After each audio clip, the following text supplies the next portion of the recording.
Vous l'apprenez à nos côtés, confirmation à l'instant de nos confrères de Reuters. Ça y est, l'heure de la fumée blanche du côté de l'Élysée. Nous voilà maintenant fixés sur le nom du successeur d'Elisabeth Borne. Emmanuel Macron a tranché, choisi de porter à Matignon le plus jeune Premier ministre de l'histoire de la Ve République. C'est bel et bien le favori, hein, celui qui était pressenti ces dernières heures, qui est désigné Gabriel Attal. Vous le voyez, jeune et populaire ministre de l'Éducation, a donc été choisi ce matin pour remplacer Elisabeth Borne. C'est un choix qu'il aura fallu faire passer, hein, d'où cette latence, un choix sûrement difficile à accepter pour certains. Peut-être un commentaire, Gauthier, avant d'y revenir dans nos prochaines éditions. Gabriel Attal, 34 ans, qui devient donc Premier ministre, beaucoup l'espèrent au sein de la majorité, le candidat idéal pour donner un nouveau souffle à ce quinquennat. Oui, donner un nouveau souffle, ça ne veut pas forcément dire donner de nouvelles idées. En fait, c'est toujours la même chose, c'est de trouver, pardonnez-moi le terme, c'est pas propre à ce gouvernement, mais un emballage qui permet de faire passer un certain nombre de pilules.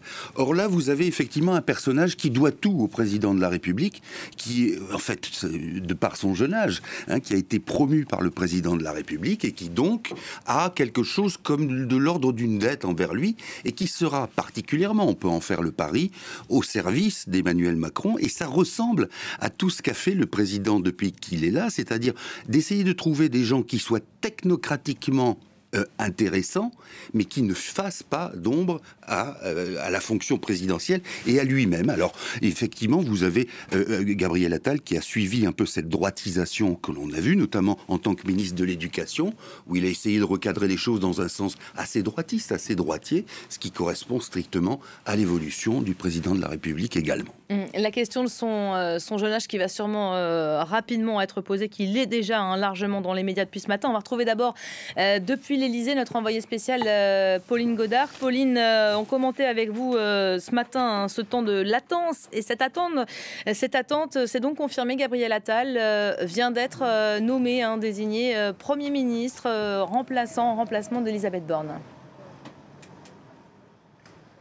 Oui, en effet. Alors, pour l'instant, plusieurs médias donnent l'annonce de sa nomination. On attend bien sûr toujours la confirmation officielle via un communiqué de presse de la part de l'Élysée, mais ça ne devrait plus tarder. Ce serait l'histoire de quelques minutes vraisemblablement, et donc Gabriel Attal devrait prendre donc la tête et devenir le Premier ministre. Le Premier ministre le plus jeune de la Ve République. Je vous entendais juste avant évoquer son âge. Il a 34 ans. Il serait le Premier ministre le plus jeune de la Ve République, puisqu'il détrônerait Laurent Fabius, qui avait été nommé Premier ministre à 37 ans. Alors pourquoi ce choix de Gabriel Attal? On sait que Emmanuel Macron l'a dit à plusieurs reprises. Il veut faire souffler il veut qu'un nouveau souffle sur le quinquennat. Sur ce nouveau quinquennat d'Emmanuel Macron, on sait qu'il est en difficulté, que son gouvernement et que le gouvernement d'Elisabeth Borne avait été en difficulté, notamment après les législatives de 2022, puisque à l'heure actuelle, Emmanuel Macron et le gouvernement d'Elisabeth Borne n'avaient pas la majorité absolue à l'Assemblée nationale, ce qui a été compliqué, notamment pour Elisabeth Borne, pour faire passer différentes lois. On sait d'ailleurs qu'elle a utilisé 23 fois le 49.3. On sait que Gabriel Attal est un fin stratège en ce qui concerne la communication, et c'est d'ailleurs ce qu'Emmanuel Macron a plusieurs fois reproché à Elisabeth Borne. C'est aussi sans doute pour ça qu'Emmanuel Macron aurait décidé de nommer Gabriel Attal. Et puis on sait également que Gabriel Attal est un fidèle d'Emmanuel Macron, une des figures centrales de la Macronie. Et Emmanuel Macron en a besoin, puisqu'il veut redonner un cap qui serait centré sur la Macronie au cours de la poursuite de ce quinquennat. Alors les défis qui vont attendre Gabriel Attal, il y en a plusieurs, même si certains se demandent ce qu'il va faire de grande en termes de loi, puisqu'on sait que la loi sur l'immigration est passée il y a peu.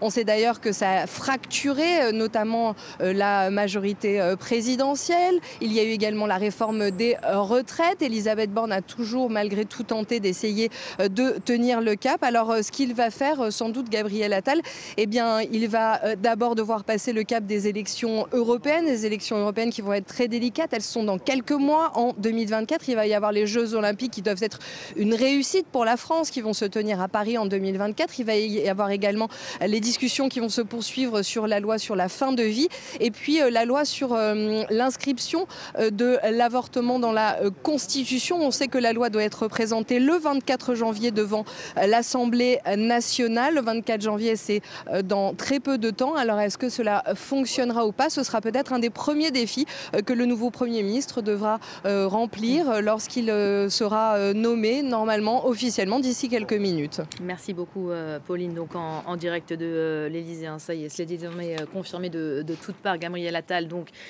nommé par Emmanuel Macron pour succéder à Elisabeth Borne, le président de la République qui avait promis, on s'en souvient, fin décembre, dans ses vœux aux Français, un nouveau cap. Le voilà donc qui choisit un jeune, très jeune Premier ministre, le plus jeune de l'histoire de la Ve République, 34 ans. Gabriel Attal qui figure aussi parmi les personnalités politiques préférées des Français depuis sa nomination il y a à peine 6 mois au ministère de l'Éducation. Roselyne Febvre, bonjour. On va commenter évidemment cette nomination et puis il va y avoir cette série de discours. Elisabeth Borne qui va céder sa place à Gabriel Attal dans quelques instants. Il incarne un élan, une dynamique, une audace dont on a sûrement besoin. Résumer ainsi ces dernières heures un cadre de la majorité. C'est un peu ça l'idée en nommant Gabriel Attal aujourd'hui. Hein. Oui, disons que c'est une forme de flamboyance. Hein. Déjà... rappelez-vous que les présidents de la République aiment, entre guillemets, faire des coups à Matignon. Hein, Emmanuel Macron n'est pas le premier. Ça avait commencé avec François Mitterrand qui, dans un premier temps, avait mis une femme, qui était Édith Cresson, qui n'avait pas duré très longtemps. Et puis Laurent Fabius, qui était, à cette époque-là, en 84, le plus jeune Premier ministre, un peu le fils prodige de François Mitterrand.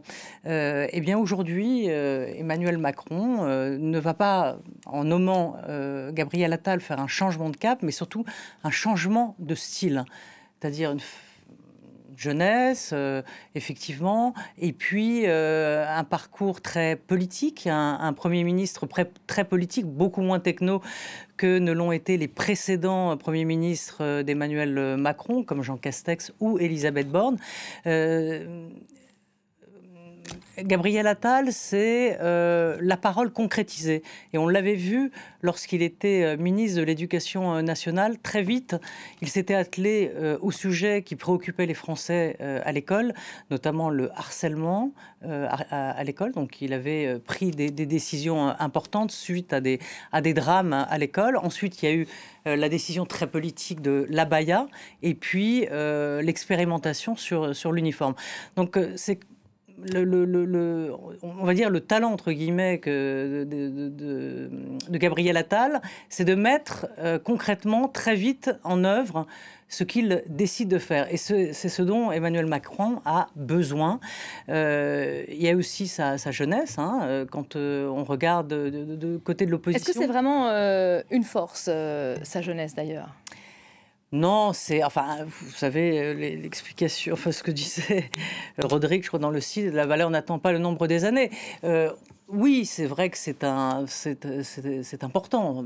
Si on regarde le Rassemblement national aujourd'hui, il est vrai qu'un Jordan Bardella, qui est encore plus jeune que Gabriel Attal, voilà, ça donne une forme de dynamique.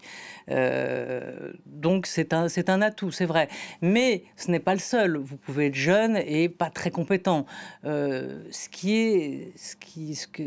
qu'a Gabriel Attal, c'est effectivement... Il a aussi une forme de charisme en politique, il est très politique, et ça, tout le monde n'est pas doté d'un charisme en politique.